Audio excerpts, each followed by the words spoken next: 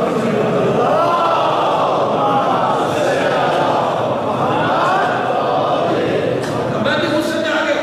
میں نے کہا جب تیری ایک بات جھوٹی ہوئی ہے تو مجھے تیری ساری باتوں کو شک ہے, مجھے دوبارہ ریسرچ کرنی پڑے گی. کہ میں اس دوست کے پاس گیا کہ بھائی کوئی اسلام, شیعہ اسلام کے بارے میں کتاب ہے. تو مجھے اس نے تیجانی صاحب کی کتاب دی, دین آئی واز گائیڈڈ. پھر میں ہدایت پا گیا. کہا الحمدللہ یہ کتاب ختم کی اور میں نے اعلان کیا لا الہ الا اللہ محمد رسول اللہ علی ولی اللہ صلی اللہ علیہ وسلم.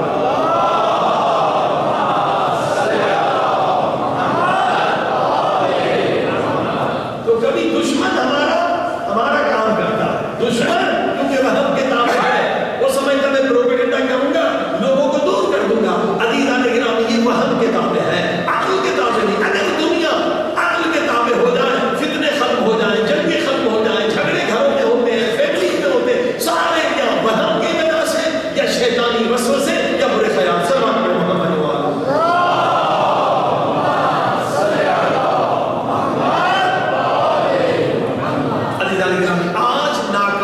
انسان کی دنیاوی ناکامی چاہے اخروی ناکامی میں ایک خطرناک سبب آپ کی خدمت میں عرض کرنے والا ہوں. قرآن نے بھی ہمیں خبردار کیا اور حدیث نے بھی اور ماڈرن سائیکالوجی نے بھی اسے بیماری کہا ہے. خطرناک بیماری ہے جو انسانوں کی خوشیوں کی خاطر ہے, انسانوں کی کامیابیوں کی خاطر ہے. وہ کیا خطرناک چیز ہے جس کی وجہ سے اکثر نہیں لاکھوں لوگ جو ہے ناکام ہوتے ہیں اور اس کے بڑے نقصانات ہیں جو آپ دیکھیں گے انشاءاللہ. وہ کیا چیز ہے؟ اسلام نے, قرآن نے اسے کہا ہے ریا. عربی میں کہا ہے ریا, انگریزی میں کہیں گے شو آف, یا اردو میں بھی کہتے ہیں دکھاوا. کہ کوئی عمل آپ کریں مگر لوگوں کے دکھانے کے. اس میں کیا برائی ہے؟ اب ہم اس لیے بحث کریں گے. قرآن نے کہا کہ اے انسان تیری کامیابی بھی یہ سب سے بڑی رکاوٹ ہے, بلکہ قرآن نے اسے شرک کہا پیارے پاک نبی صلی اللہ علیہ وسلم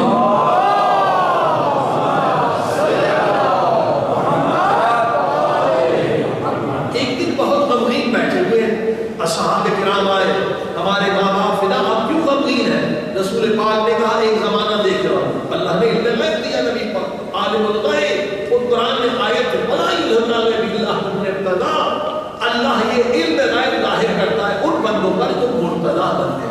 بعض لوگ کہتے ہیں علم غیب نبی پر نہیں تھا، غلط کہتے ہیں، فرشتوں کے پاس بھی علم غیب ہے، اور اللہ نے کہا جو مرتضی بنتے ہیں انہیں اللہ نے علم غیب دیا۔ کہا علم غیب سے میں دیکھ رہا ہوں، پیارے پاک نبی فرما رہے ہیں ایک زمانہ آئے گا کہ مسلمان پھر مشرک ہو جائیں گے، شرک کریں گے۔ یہ سن کر تو سارے صحابی پریشان ہو، یعنی یہ پھر مسلمان بتوں کو پوجیں گے؟ آج ہم نے بت سارے توڑ دیے، فرمایا نہیں بتوں کو تو نہیں پوجیں گے۔ فرمایا پیارے پاک نبی ہم نہیں سمجھے، جب بتوں کو نہیں پوجیں گے تو مشرک کیسے بنے گا؟ کہا بتوں کو نہیں پوجیں گے مگر اعمال جو کریں گے وہ اللہ کے لیے نہیں کریں گے، پبلک کو دکھانے کے لیے کریں گے، اور یہ ریا ہے، اور ریا جو ہے ریا وہ شرک کلن، ریا پورے کا پورا شرک ہے۔ یعنی اگر کوئی عزاداری کرتا ہے، نماز پڑھتا ہے، روزہ رکھتا ہے، حج کرتا ہے لوگوں کو دکھانے کے لیے، اللہ کے لیے نہیں، تو یہ شرک ہے، اور شرک سے بڑا کوئی گناہ نہیں۔ صلی اللہ علیہ محمد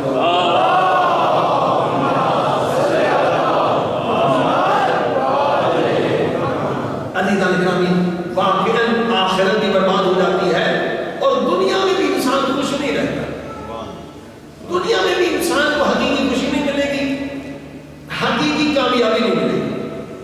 میں نے کل عرض کیا تھا کہ انسان کی کامیابی میں دو بڑی رکاوٹیں ہیں، دو بڑے دشمن ہیں آپ کے، ایک فیئر آف فیلیور، ایک فیئر آف کرٹیسزم۔ کبھی بھی عظیم لوگ جو ہے نا عظیم نہیں بنتے جب تک ان دو رکاوٹوں کو ہٹا دیں۔ فیئر آف فیلیور، جب فیل ہو جائیں گے یہ آگے بڑھنے نہیں دیتا، یہ رکاوٹ ہے، کوئی کام عظیم کو کر نہیں سکتا، نیا کام نہیں کر سکتا، نئی تحقیق نہیں کر سکتا۔ اور فیئر آف کرٹیسزم، کہ لوگ ہم پہ تنقید کریں گے، لوگ کہیں گے بھائی دیکھو انہوں نے کیا کیا، ناکام ہو گئے۔ فیئر آف کرٹیسزم کرنے والا کبھی محقق نہیں بن سکتا، کبھی قوم کی اصلاح نہیں کر سکتا، کیونکہ نئی چیز ہوگی نا، اصلاح کرنا ظاہر قوم کو واپس بلانا ہے، اللہ کے راستے میں بلانا ہے، قوم کہیں اور چلی گئی ہے، لہذا جو قوم کو سدھارنا چاہتا ہے یا اپنی اصلاح کرنا چاہتا ہے، اپنی اصلاح بھی نہیں ہوگی۔ کبھی آپ دیکھیں کسی معاشرے میں گناہ فیشن ہو جاتا ہے، کبھی کتنے معاشرے ہیں جن میں گناہ فیشن ہو جاتا ہے جناب، اور اگر آپ نے وہ نہیں کیا تو لوگ ہنسیں گے۔ تو جس کو فیئر آف کرٹیسزم ہوگا وہ یقیناً اس گناہ میں مبتلا ہو جائے گا۔ اسی طرح سے بعض معاشرے میں نیک عمل کو برا سمجھتے ہیں، نیک عمل اسلامی عمل اسے برا سمجھتے ہیں، کئی معاشروں میں برا سمجھا جاتا ہے۔ نتیجہ مثلا یہاں پر قانون اجازت نہیں دیتے، برا سمجھتے ہیں قانون پر کہ بھی شادی جو ہے 18 سال کے بعد ہوتی ہے، ٹھیک ہے، قانون اجازت نہیں دیتا، تو نتیجہ کیا ہوگا؟ جن کو لوگوں کا فیئر ہوگا وہ گناہ کرتے رہیں گے، زنا کرتے رہیں گے، حرام کرتے رہیں گے، بھائی جب 18 سال ہو تو اس کے بعد شادی کرو۔ بھائی آپ کا شادی رجسٹر نہیں کریں، شرعی تو کر سکتے ہیں، مگر جب لوگوں کا خوف ہوگا تو انسان اس چیز سے ڈرے گا، لوگوں سے ڈرے گا۔ جو لوگوں سے ڈرے گا تو ہزار اچھی چیزوں کو چھوڑ دے گا۔ الگ الگ معاشروں میں الگ الگ فرہنگ، الگ کلچر ہے، وہ کلچر کا غلام بن جائے گا۔ عزیزان گرامی، پہلے حدیث سنیں پیارے پاک نبی صلی اللہ علیہ وسلم،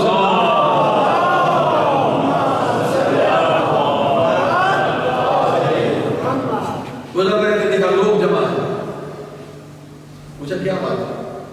قبلہ یہ پاگل ہے، اس پاگل کو دیکھ، حضور پاک نے فرمایا یہ پاگل ہے، اس کا دماغ ہے کہ سکار نہیں کرتا۔ تمہیں بتاؤں کہ اصل پاگل کون ہے؟ مجمع تو اکٹھا تھا، فرمایا یہ پاگل نہیں ہے، اس کو گریڈ ہے، اس تکلیف ہے لیکن اس کا پاک کام نہیں کرتا۔ فرمایا تمہیں بتاؤں کہ اصل پاگل کون ہے؟ فرمایا اصل پاگل وہ ہے جو عمل اللہ کے لیے نہ کرے، بندوں کو دکھانے کے لیے کرے۔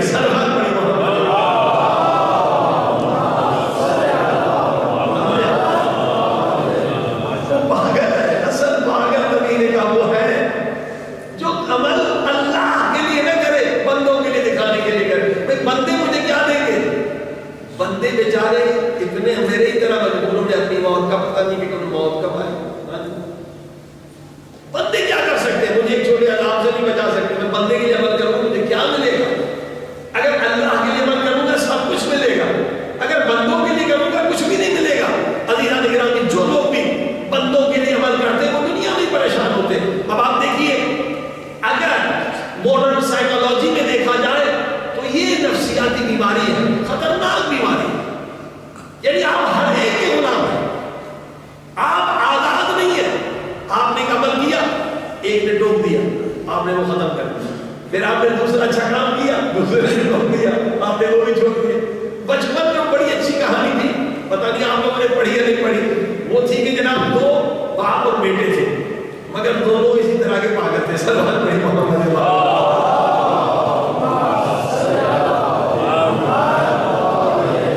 وہ گاؤں سے شہر جا رہے تھے تو باپ نے کہا بچہ چھوٹا ہے, اس کو گدھے پہ بٹھایا.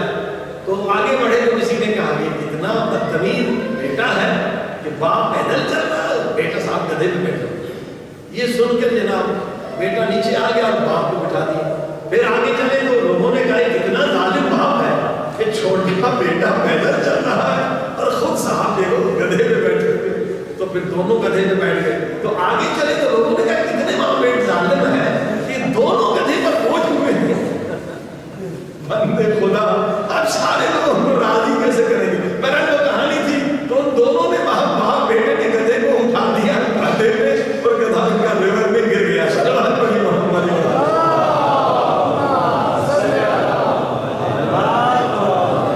آج ہمارا بھی یہی حال ہے جی. تو یہ پریشر ہے, بہت بڑا پریشر ہے معاشرے کا, جس کی وجہ سے حرام کام ہم کرتے ہیں اور کئی نیک کام چھوڑ دیتے ہیں. اب شادی بیاہ میں کتنا ریاکاری ہے, ریاکاری. یہ میری بیٹی کی شادی 5 اسٹار ہوٹل میں, یعنی ایک رات کا خرچہ جو ہے 10 لاکھ روپے ہوتے ہیں. 10 لاکھ. ہوٹل والے 4-5 لاکھ لیتے ہیں, کھانا وہی ہوتا ہے معمولی سے, مگر کیوں 5 اسٹار ہوٹل کے ریٹس. اب بتا 10 لاکھ روپے, 10 لاکھ روپے میں سے 20 بیچاری ہے 3 بچوں کی شادی ہوتی. یہ ریا میں کتنا پیسہ خرچ ہو. آج ریا کی وجہ سے کتنا اسراف ہو رہا ہے, اسی لیے حرام. اور انسان خوش تو نہیں سکتا, آپ سارے انسانوں کو راضی کر ہی نہیں سکتے. جو بھی کام کرے کوئی نہ کوئی اعتراض کرے گا. ریاکار بندہ آزاد نہیں ہے, غلام ہے, ہر ایک کا غلام. پاگل ہے, پیغمبر نے صحیح فرمایا کہ پاگل حقیقی وہ ہے جو عمل لوگوں کو دکھانے کے لیے کرے. بندے تم عمل جو بھی کر اللہ کے لیے کر, محمد و آل محمد کے لیے کر. سلام علیکم محمد.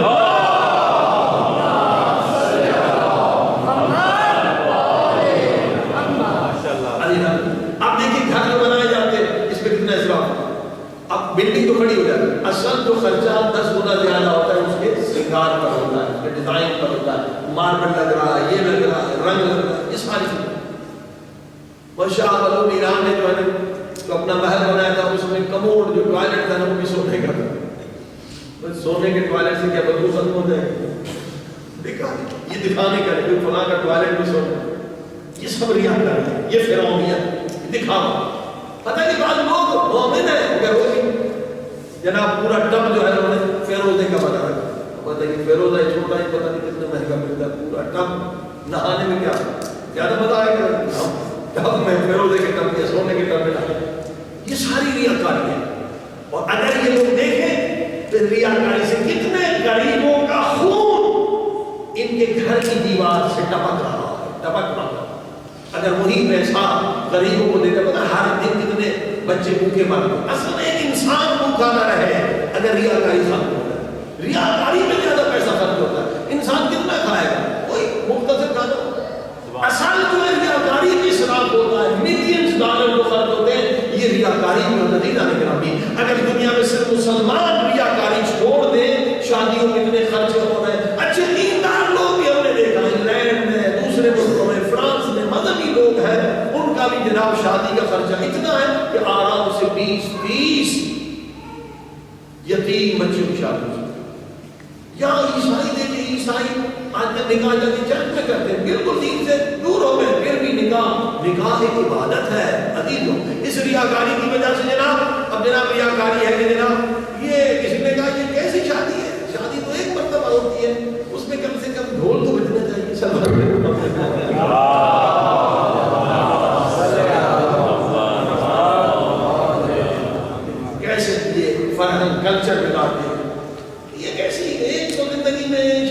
چاہیے, اس میں تو تھوڑا تو تماشا ہونا چاہیے, خوشی ہونی چاہیے. یعنی یہ خوشی سمجھ رہے لوگ, گناہ کو خوشی سمجھتے. میوزک ہونا چاہیے شادی میں. عزیزان گرامی, یہی اصل بنیاد ہے, بنیاد ہے, نکاح بنیاد ہے. پیارے پاک نبی فرماتے ہیں, تمام خواتین کو جمع کر کے فرماتے ہیں شادی میں کوئی گناہ نہ ہونا چاہیے. فاطمہ زہرا کی شادی گناہ نہ ہونا چاہیے. کیوں؟ گناہ کا اثر اولاد پر پڑے گا. عزیزان گرامی, آج لوگ شکایت کرتے ہیں کہ بچہ ہماری بات نہیں سن رہا. جب نکاح کے وقت تم نے کیا کیا حرام نہیں کی, ریاکاری بھی کی تم نے, اسراف بھی تم نے کیا, میوزک بھی تم نے کیا, مکس گیدرنگ بھی کی, 4 گناہ نے کبیرہ کیے. یہ بنیاد ہے نکاح کی. تو بچہ کیا نیک بنے گا, کیا متقی بنے گا؟ اصل یہی بنیاد ہے عزیزان گرامی. لہذا آج دیکھ رہے کہ بچے نافرمان ہو رہے ہیں, نالائق ہو رہے ہیں. عزیزان گرامی, یہ بنیاد ہے. اب لوگ کہتے ہیں نا نکاح میں ایک مرتبہ ہوتا ہے, اس میں تو کچھ ڈھول ہونا چاہیے, میوزک ہونا چاہیے, ناچ ہونا چاہیے. استغفر اللہ. النکاح من سنتی, پیارے پاک نبی کہتے ہیں نکاح میری سنت ہے, اور یہ ایسی سنت ہے اگر چھوڑ دے وہ میری امت سے نکل گئے. یعنی واجب کی طرح. یہاں اگر کوئی گناہ کے خطرے میں ہے, اس کی شادی واجب ہے. اگر آسٹریلیا میں, انگلینڈ میں ہے, یورپ میں ہے, اگر دیکھ رہا ہے خود پہ کنٹرول نہیں کر سکتا, آنکھ پہ کنٹرول نہیں ہے, ذہن پہ کنٹرول نہیں ہے, تو اس پہ شادی واجب ہے. شرع نہیں ہے, مگر ایسی سنت ہے. اگر ایسی جگہ رہتا ہے جہاں گناہ کا خطرہ نہ ہو, پھر بھی شادی کرنا ہے. عزیزو بتائیے, کسی بھی سنت مثلا 2 رکعت نماز سنت کوئی پڑھے اور آگے پھر ناچنا شروع کر دے, برداشت کریں گے؟ سنت کی توہین ہو رہی ہے. یہ عبادت ہے, نکاح عبادت ہے کہ 1 رکعت آپ کی پھر 70 رکعت میں بدل جاتی ہے. آج دیکھیے سنت کا کیا حشر ہے, ریاکاری کی وجہ سے فلاں نے کیا تو ہم بھی کریں گے, اور برین چینج کر دیا گیا, برین واش کیا گیا. اتنا شادی ایک مرتبہ ہوتی ہے, خوشی ہوتی ہے. خوشی نہیں ہے, یہ بربادی ہے. 4 گناہ ڈالے جا رہے ہیں بنیاد میں, تو بچہ کیا پیدا ہوگا؟ بدبخت پیدا ہوگا. سنت نبی کی توہین ہے. بندے خدا تمہیں اجازت کوئی نہیں دے گا کہ تم ایک مرتبہ مسجد میں آ کے نماز بھی پڑھو, اس میں میوزک بھی کرو. کسی سنت کی اتنی توہین نہیں ہے جتنی سنت پیغمبر کی. نکاح والی سنت کی ہم توہین کر رہے ہیں. دیکھیے یہ ریاکاری, گناہ کو فیشن سمجھا جا رہا ہے, اور گناہ نہیں ہے تو کہتے ہیں افسوس ہو گیا. اللہ اکبر. ان سارے گناہوں کے اثرات کس پر پڑتے ہیں؟ اولاد پر پڑتے. صلوات پڑھو.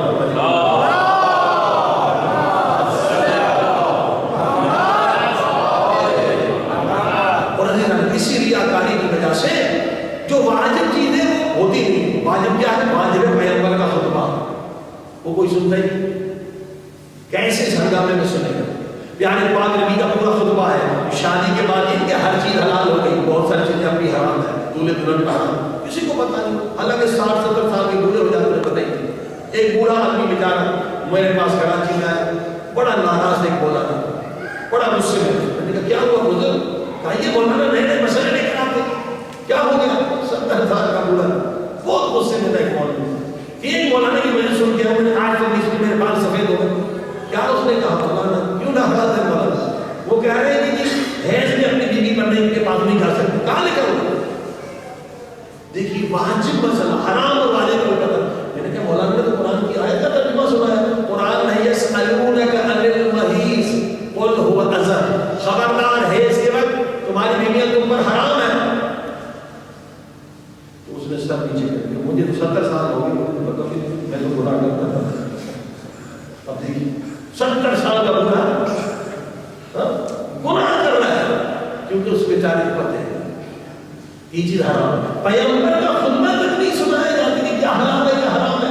قبلہ لیٹنا حرام ہے میاں بیوی کے لیے. کتنے گھروں کے بستر گئے, ان کے گھروں کے حرام, خطبہ تک نہیں سنتے. یہ بھی اپنا لوگوں کو صرف دکھانے کے لوگ کیا کہتے ہیں, ہمارے اعمال لوگوں کے لیے ہو گئے. واجب ختم, حرام فیشن ہو گیا. اگر حرام نہیں ہے تو کہتے ہیں شادی کیسے ہوئی, اس میں ڈھول نہیں. اللہ عزیزان گرامی, یہی ناکامی کے اسباب ہیں. حتیٰ کہ یہ لطیفہ نہیں میں اس لیے بار بار بتاتا ہوں ہر جگہ تاکہ لوگ سیکھ جائیں. حتیٰ کہ لوگوں کو غسل کا پتہ نہیں ہوتا. دبئی میں مولانا ہمارے بزرگ ہیں, مولانا صالح علی شاہ صاحب, وہ کہنے میں نکاح پڑھنے گئے, 25 سال کا نوجوان, میں نے کہا بیٹے شادی کرنے چلے تمہیں غسل جنابت کا تو پتہ ہوگا؟ مولانا مجھے وہ پتہ نہیں۔ مولانا کو غصہ آ گیا، 25 سال کا بندہ ہے، اسے غسل جنابت کا پتہ نہیں، کہ اس کے باپ کو بلا دیا، باپ آ گیا غسل میں کہا کہ تم بیٹے کی شادی کرا رہے، اس کو غسل جنابت بھی نہیں سکھا۔ کہا مولانا وہ تو مجھے نہیں پتہ۔ یہ ہمارا وجہ کی شادیاں ہوتی ہیں ہنگاموں میں، کوئی خطبہ نہیں سنتا، بس غسل 2 منٹ کا مسئلہ ہے، اس میں کیا مشکل ہے؟ سلمان پڑھتے محمد والے محمد،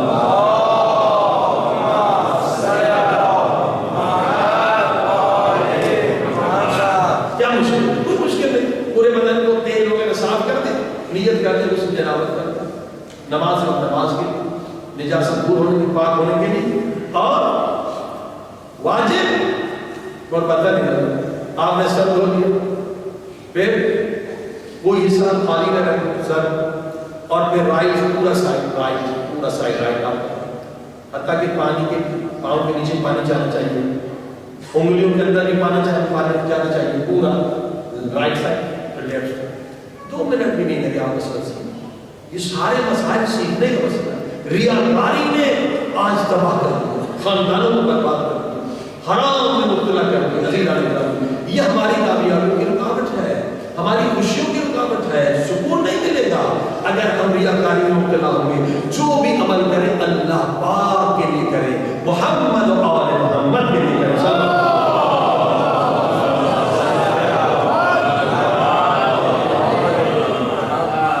یقیناً اس میں سکون۔ خدا وجہ عظیم عطا فرما۔ عزیزان گرامی، یہ 2 فیئر ختم کریں، فیئر آف فیلیور اور فیئر آف کرٹیسزم، اس کا تعلق وہم سے۔ بڑے بڑے کام انسان نہیں کرتے خوف سے، لوگوں کے خوف سے، پتہ ہے صحیح کام ہے، لوگ کیا کہیں۔ مولا حسین کا جملہ حسینی کو یاد رہے، جو عزادار ہے ہمیشہ مولا حسین کے جملہ یاد رہے تو یہ بیماری ختم ہو جائے، یہ ناکامی ختم ہو جائے گی۔ مولا حسین دعائے عرفہ میں فرماتے تھے اللہ اگر مجھے پتہ چل جائے کہ اس کام سے تو راضی ہے اور پوری کائنات ناراض ہے، تو اس کام سے راضی ہے اور پوری کائنات ناراض ہے، میں پوری کائنات کو ناراض کر دوں گا مگر تجھے راضی ہے۔ مجھے فرمایا، اور فرمایا اگر مجھے یہ پتہ چلتا ہے کہ ایک کام سے پوری دنیا راضی ہو جائے گی مگر تو ناراض ہو جائے گا، اے خدا میں پوری دنیا کو ناراض کر دوں گا مگر تجھے راضی ہے۔ اور پھر کہا مولا حسین اسی دعا میں، جس نے خدا کو پا لیا، جس نے خدا کو پا لیا اس نے سب کچھ پا لیا، اور جس نے خدا کو کھو دیا اس نے سب کچھ کھو دیا۔ عزیزو، اصل موسٹ ویلیوبل تھنگ آپ کی لائف میں لوگوں کی رضا نہ بلکہ خدا اور محمد آل محمد کی رضا۔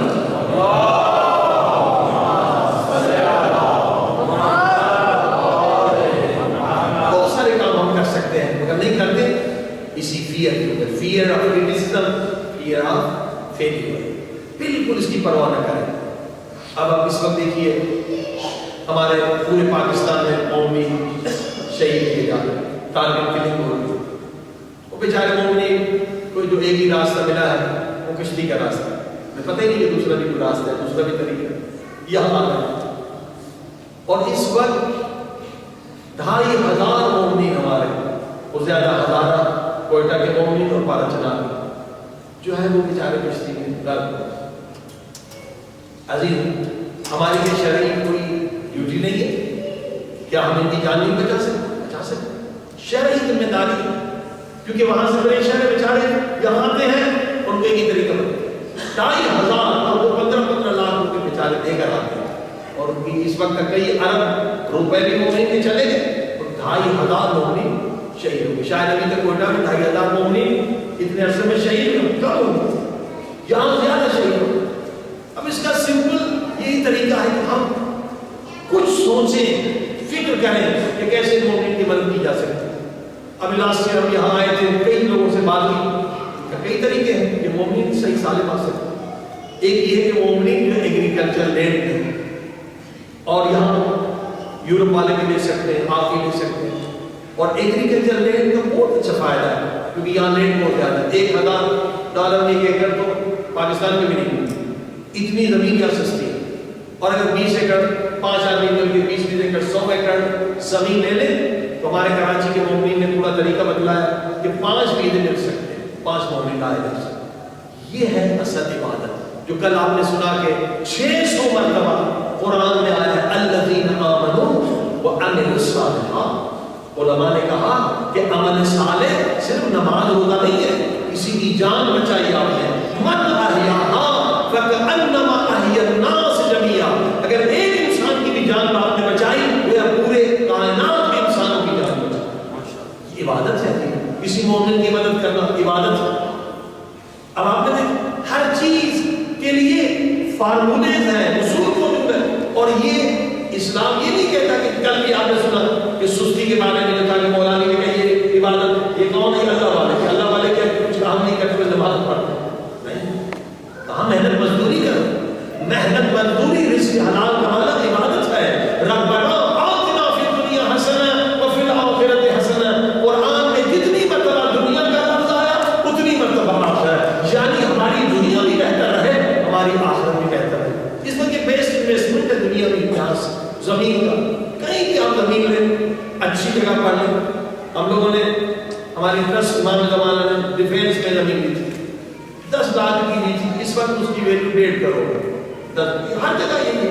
یہاں پر ہمارے کچھ دوست بتا رہے تھے کہ انہوں نے زمین لی تھی میلبرن سے تھوڑا دور، اس زمانے میں $5,000. اور اب وہ پہلے ایگریکلچر تھی، ریزیڈینشل ایریا میں تبدیل ہوگی، اس کی قیمت $1,00,000 ہوگی. بیسٹ انویسٹمنٹ بھی ہے، آپ کو بھی فائدہ ہوگا، مومنین بھی آ سکتے ہیں. اور پھر ایسی جگہ پہ زمین لیں جو چھوٹے شہر کے قریب ہو، 3-4 کلومیٹر دور نہ ہو. تو آج $1,000 میں 1 ایکڑ ہے. جب ریزیڈینشل ایریا میں تبدیل ہوگی خود بہت 50,000، 50 گنا زیادہ فائدہ ہوگا. اور مومنین بھی آئیں گے، ان کی جان بھی بچے گی. وہاں آپ یہ طریقے ہیں. لیکن جن کے یہاں فیئر ہوتا ہے وہ کوئی کام نہیں کر سکتے. فیئر آف فیلنگ اور فیئر آف کرٹیسزم. اس طرح سے آپ ہزاروں مومنین کی جان بچا سکتے ہیں اور ان کی مدد بھی کر سکتے ہیں. اور یہ عبادت ہے عزیزان گرامی. کسی مومن کو رزق روزی دینا، کسی مومن کی مدد کرنا، یہ بہترین عبادت ہے. صلوات پر محمد وعلی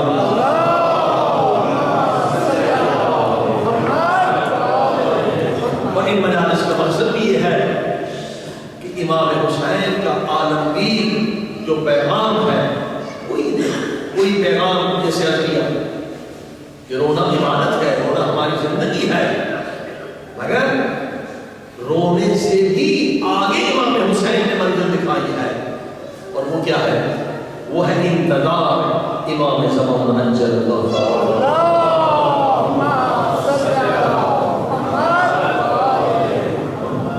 کہ جب امام زمانہ کا ذکر امام حسین نے سنا، نام سنتے تھے، آنکھوں میں آنسو آ جاتے تھے. یہ وہ فرزند ہے امام حسین، خود مظلوم ہے اور خود امام کے لیے اس قدر عشق ہر امام نے رکھا. کہتے میرے ماں باپ فدا. ہر امام کا یہ عادت تھا. آج ہم اس زمانے میں ہے کہ وہ کام کریں جس سے امام کا ظہور ہو. امام کے ظہور میں دیر کیوں ہے؟ آخری خط امام کا ہمیشہ آپ کے گھروں میں لگا ہوا ہو، آپ کے آنکھوں کے سامنے ہو. امام کیا فرماتے ہیں؟ اے شیعو، میرے ظہور میں دیر کے 2 سبب ہیں. ایک یہ کہ تم خدا کی اطاعت میں مضبوط نہیں. اگر تم خدا کی اطاعت میں مضبوط ہو جاؤ اور آپس میں متحد ہو جاؤ تو میرے ظہور میں دیر نہیں. عزیزوں، کوشش کریں کہ اطاعت خدا میں مضبوط. انہی مجلسوں سے نور ملتا ہے، انہی مجلسوں سے ایمان ملتا. اگر مجلس نہ ہو انسان کا دل مردہ. احیِ قلبک بالموعظہ.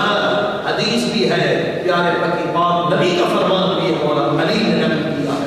تو معصوم کہہ رہے ہیں اے مومن، جیسے تجھے پیٹ کے لیے، جسم کے لیے غذا کی ضرورت ہے، ویسے تیرے روح کے لیے تجھے نصیحت کی ضرورت ہے، مجلس کی ضرورت ہے. احیِ قلبک بالموعظہ. اپنے دل کو زندہ کر مجلس حسین کے ذریعے سے، ذکر حسین کے ذریعے سے، ورنہ دل مردہ ہو رہا ہے. آہستہ آہستہ غفلت کے پردے عزیزان گرامی ہر انسان کی روح کے لیے لازم ہے کہ وہ مجلس حسین سنے. یہ نہیں کہ صرف 10 دن سنے اور پھر پورا سال آپ کی چھٹی ہو جائے. نہیں، فرمایا ہر دن کوشش کرو ایک مجلس اچھی سن لیا کرو جس سے تمہارے علم میں بھی اضافہ ہو اور تمہارا روح تمہارا دل زندہ ہے ورنہ مر جائے. مولا علی اپنے صحابی سے کہتے ہیں اے میرے صحابی مجھے نصیحت کرو. وہ گھبرا گیا کہ میں نے کوئی گستاخی کی ہے اسی لیے مولا کہہ رہے. بولا میں آپ کو کیسے نصیحت کر سکتا؟ میں گنہگار، آپ میرے آقا، آپ میرے امام، آپ معصوم. امام نے کہا حکم دے رہا ہوں مجھے نصیحت. بولا کیوں آخر؟ فرمایا ہم سنی قیامت تک مولا علی نے یہ نصیحت میں گزرا ہم تک پہنچایا. فرمایا دوسروں تک بھی بات پہنچا دیں. اللہ پاک نے جو اثر سننے میں رکھا ہے وہ بیان کرنے میں نہیں رکھا. آپ دیکھیے مولا علی کہہ رہے ہیں مجھے نصیحت. بڑے بڑے مہاراج مجتہد اپنے شاگردوں کے درس میں جاتے ہیں، درس اخلاق. کہا ہمارا دل مر جائے جبکہ قوم ہے، نجف ہے، وہاں گناہ نہیں ہے، وہاں غذا حرام نہیں ہے، پاک ماحول ہے، بنت معصومہ کا حرم ہے. عزیزوں وہ مجتہد کہہ رہا میرا دل مردہ ہو جائے گا اگر میں درس اخلاق نہ سنوں. امام خمینی کیسے بنے؟ ہر دن 2 درس اخلاق سنتے تھے تاکہ دل زندہ ہو. آج بھی ایران کی عوام شہید رجائی کو یاد کرتی ہے، حالانکہ عالم بھی نہ تھا، رجائی کے عاشق ہے. اتنا اچھا نظام اور اتنی اچھی حکومت چلائی. کیوں؟ رجائی صدر تھے، پریزیڈنٹ تھے، مگر کرسی پریزیڈنٹ میں جانے سے پہلے روزانہ ایک عالم کو اس میں رکھا تھا. ایک عالم ہر روز کام پہ جانے سے پہلے آدھا گھنٹہ اس کو درس اخلاق سناتا تھا. دیکھیے درس اخلاق، نصیحت، ہم سب محتاج ہیں. اگر درس اخلاق نہ سنیں گے تو نفس ہمارا غالب آ جائے، شیطان غالب آ جائے. ہر انسان محتاج ہے مجلس سننے کا. الحمدللہ اس وقت آپ کے پاس انٹرنیٹ موجود ہے، DVDs موجود ہے. پورے رمضان مبارک کی مجلسیں کویت میں ہم نے پڑھی ہیں، 25-26 یہاں موجود ہے. گزشتہ سال حاجی ٹی وی پر اشرا وہ موجود ہے، اور بہت ساری دعائیں موجود ہیں. انٹرنیٹ پہ بہت ساری سائٹس موجود ہیں جہاں مجلسیں آپ سن سکتے ہیں، اپنے دل کو زندہ کر سکتے ہیں. شیعہ ٹی وی بہت اچھی خدمت کر رہی ہے، وہاں سارے علماء کی مجلسیں سن سکتے ہیں. روزانہ جب ناشتہ کر رہے ہیں یہ وقت برباد نہ کریں، آدھا گھنٹہ ایک مجلس سن لیا کریں. اور اس میں پورے گناہ کبیرہ کتاب کی بڑی نورانی کتاب ہے، ہر مومن کو سننا چاہیے، پڑھنا چاہیے. وہ آڈیو میں ہے، آپ گاڑی میں سن سکتے ہیں. اور امام خمینی کی بہت اچھی کتاب شعر حدیث بھی موجود ہے. چلتے پھرتے آپ کا وقت بھی بچے گا، علم بھی بڑھے گا، روح نہیں مرے گی. ورنہ یہ ملک کل صراط ہے، کل صراط ہے. ذرا سا غافل رہے جہنم میں گر جائے. غفلت بھی نابودی کا سبب ہے. عزیزان گرامی یوں سمجھیے، دیکھیے آپ گاڑی ڈرائیو کر رہے ہیں، اگر ایک لمحہ آپ ادھر دیکھیں گے ایکسیڈنٹ ہو جائے. اگر آپ دیکھتے رہے، ڈرائیو کرتے رہے، یقیناً ایکسیڈنٹ ہوگا. دیکھیں گے ایک مرتبہ فوراً پلٹ کے روڈ کو دیکھیں گے کہ خطرہ. اسی طرح سے عزیزو نفس بھی ایسا ہے. نفس کا ہمارا قرآن نے کہا اس کا کام ہے تمہیں بھٹکانا، اس کا کام ہے تمہیں دھوکہ دینا. اگر تم 1 منٹ کے لیے بھی نفس سے غافل رہے وہ تم پہ حملہ کر دے گا، ایکسیڈنٹ ہو جائے گا، تمہارا ایمان ختم ہو جائے گا، دین ختم ہو جائے گا. کہتے ہیں مراقبہ، یعنی ہمیشہ جیسے ڈرائیور مراقبہ کرتا ہے ادھر دیکھ کے پھر روڈ کو دیکھتا ہے، اسی طرح نفس سے بھی مراقبہ رکھو. جیسے ایسی مثال دیتے ہیں کہ جیسے سانپ ہے، ڈبیا میں بند کیا ہے، پھر بند کیا ہے تھیلی میں، جیب میں رکھا ہے. ٹھیک ہے ڈبی میں بند ہے مگر کیونکہ سانپ ہے پھر بھی آپ دیکھیں گے نکل تو نہیں رہا ہے. اسی طرح سے نفس بھی آپ کا دشمن ہے. عزیزان گرامی آئیے خدا کی بارگاہ میں چلیں کہ پروردگار ہمیں توفیق دے، ہمیں طاقت دے، ہمیں ایمان دے کہ ہم دنیا میں بھی کامیابی حاصل کریں اور آخرت میں.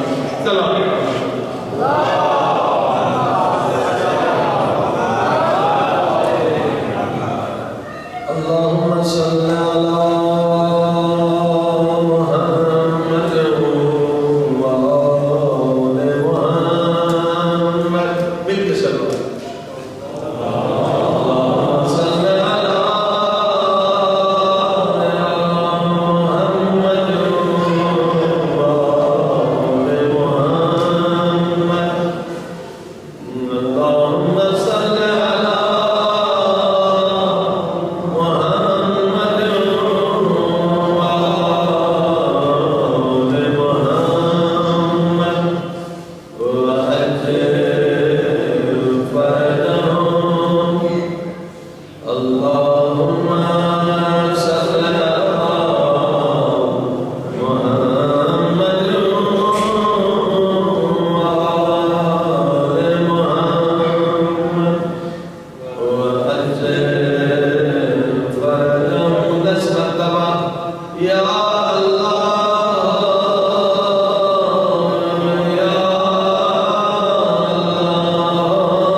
مولا فرماتے ہیں جو آدھی رات کو خوف خدا سے روئے گا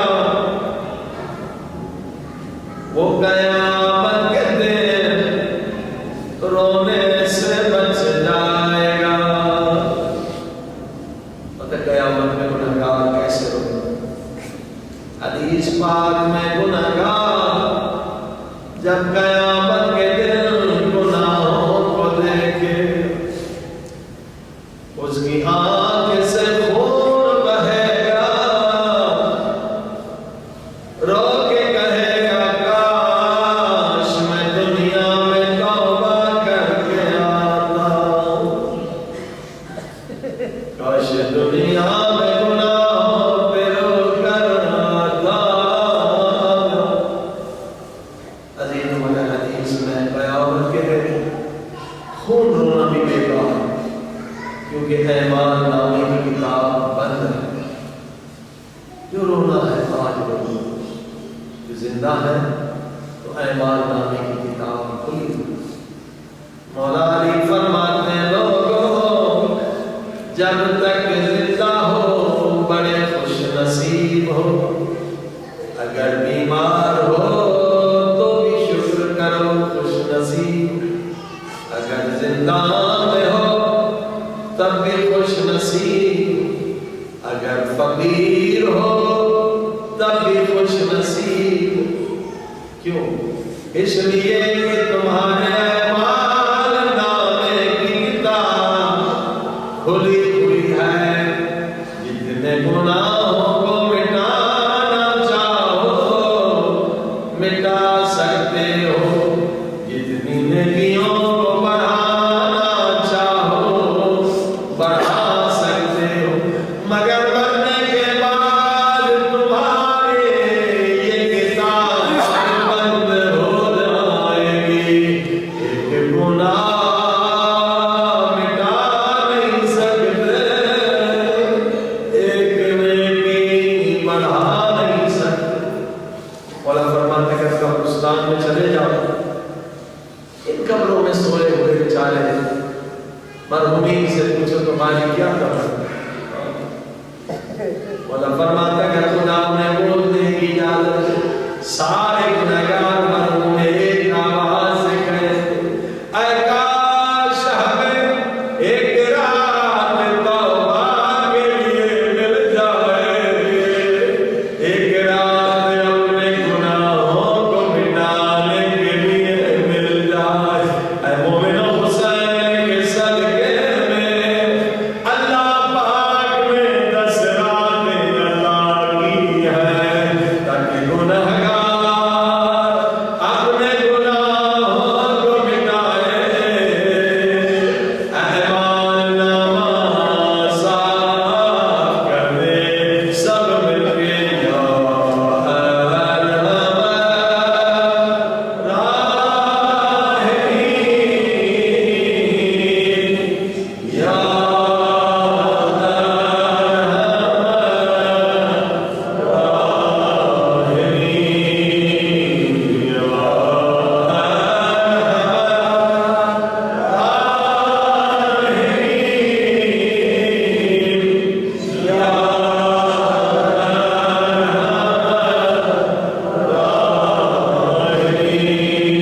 یا خدا تجھ سے بڑھ کر کوئی رحم کرنے والا نہیں، خدا بڑا رحیم ہے، خدا بڑا کریم ہے۔ حسین پاک مظہر رحم خدا، مولا حسین مظہر کرم خدا، آخر دم تک دعائیں مانگتے رہے یہ گنہگار ہدایت پا جائے۔ حسین مولا آخر دم تک نصیحت کرتے، مگر اداداروں ظالموں نے حسین کی شہادت کے بعد حسین کے یتیموں پر بھی رحم نہ کیا،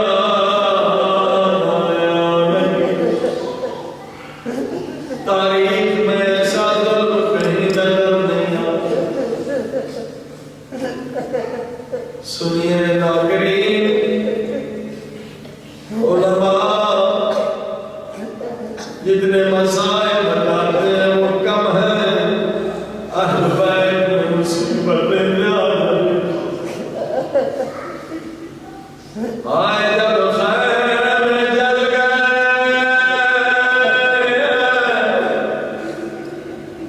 اور سید دانیہ آیا، خیموں سے باہر آئی، وہ کوئی مسلمان تھا، کوئی دانیہ سے مانتا تھا۔ اس قیامت کے منظر میں جناب سکینہ کا کیا حال تھا؟ سکینہ سے پوچھ رہی تھی، اللہ کے واسطے مجھے اتنا بتا دو، میرے بابا کی لاش کہاں ہے؟ وہ سینے پہ سونے والی سکینہ بابا کی لاش تلاش اور مسلمانوں میں سید دادی ہوں، میں دعا دوں گی مجھے اتنا بتا دو، میرے مظلوم بابا کی لاش کہاں؟ کاش کوئی مسلمان بتا دے۔ ایک ظالم یزیدی گھوڑے پر سوار ہے، کہہ رہا بچی ادھر آؤ، میں تجھے بتاتا ہوں تیرے بابا کی لاش۔ آئے حسین کی یتیم اس امید پر کہ بابا کی لاش کی زیارت ہو جائے، معصومہ سید دادی نزدیک آئی۔ معلوم کہتا ہے بچی اور نزدیک آ، میں قربان جاؤں سکینہ کی مظلومیت سے۔ سکینہ اور نزدیک آئی، بتاؤ نا میرے بابا کی لاش کدھر ہے؟ کہتا ہے سکینہ اور نزدیک آ، جیسے بچی نزدیک آتی ہے، یہ ظالم اس دور سے تماچا مارتا ہے،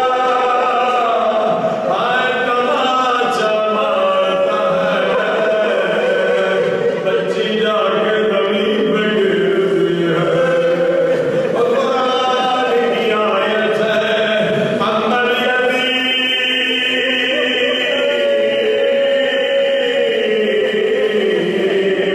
اما الیتیم فلا تقہر، او لوگو یتیم کو ڈانٹا نہ کرو، یتیم کا دل بڑا نرم ہو۔ ابھی تو آیت سن کے روئے، مسائل سن کے روئے، اب پیارے پاک نبی کی حدیث سن کے روئے۔ پیارے پاک نبی فرماتے ہیں، مسلمانوں کبھی حیوان کو بھی منہ پہ نہ مارا کرو۔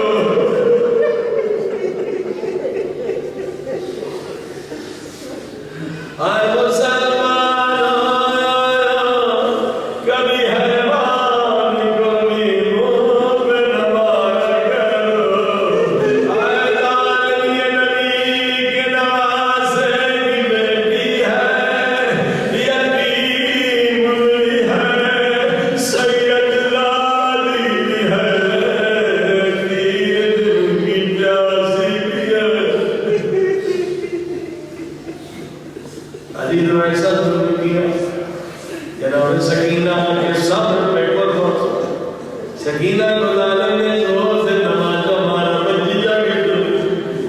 آئے سکینہ نے اٹھ کے کیا جملہ کہا ہوگا، آئے تماچا مارنے والے مجھے اتنا بتا دے، میرا جرم کیا ہے؟ کیا بابا کی لاش کا سوال کرنا میرا جرم ہے؟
اگر خدا نے بخشنا نہ ہوگا آدھی رات کے وقت آپ مجلس میں نہ ہوگا. یہ دلیل ہے کہ خدا آپ کو بخشنا چاہتا، علی کو خدا معاف کرنا چاہتا. خدا بڑا رحیم ہے، بہانا چاہتا. کوئی ایک بہانہ مل جائے ہمارے سارے گناہ بخش دیے جاتے، سارے گناہ معاف ہو جائے. حسین کے صدقے میں کروڑ لوگ جہنم سے نکل کر جنت میں چلے، خود جیسا گنہگار بخشا کرے.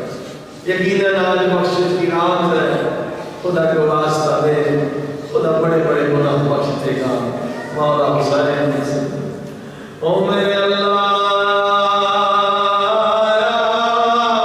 بخش دے، آج ہم کے گناہ سب کے گناہ، اپنے والدین کو بھی یاد کریں، احسان جنہوں نے کیے ان کو بھی یاد کریں.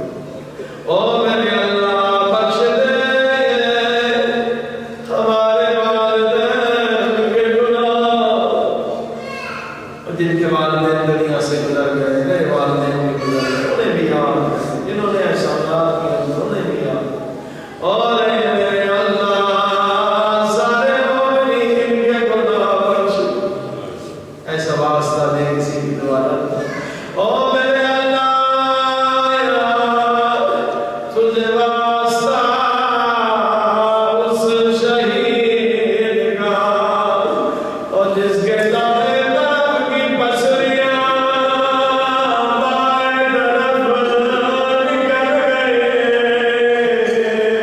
اور بائیں طرف کی پسریاں بائیں طرف چلی.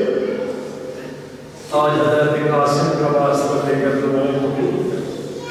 تو میرے اللہ تجھے قاسم کی بابا اللہ کا واسطہ آج ہم سب کے گناہ بخش دے. جو مومنین یہاں آئے، جو ٹی وی پر پروگرام دیکھ رہے ہیں، سب کے گناہ بخش دے. او میرے اللہ کوئی گناہ باقی نہ.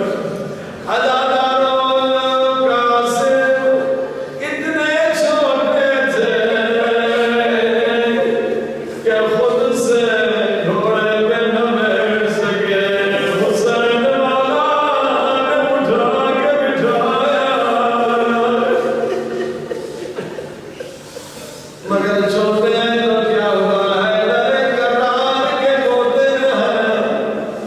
کتنے معلوموں کو فلدار کیا تیرا برس کی منظر میں.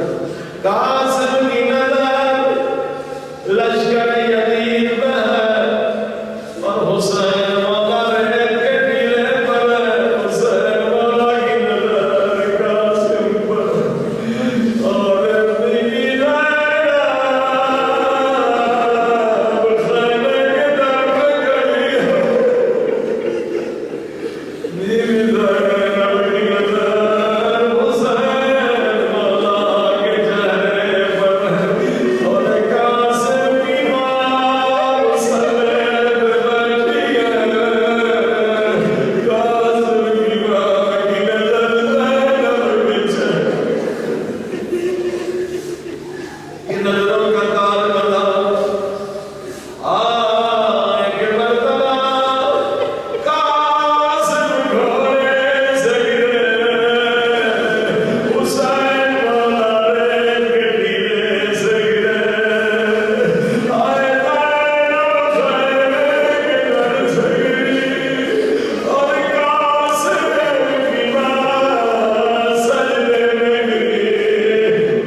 مولا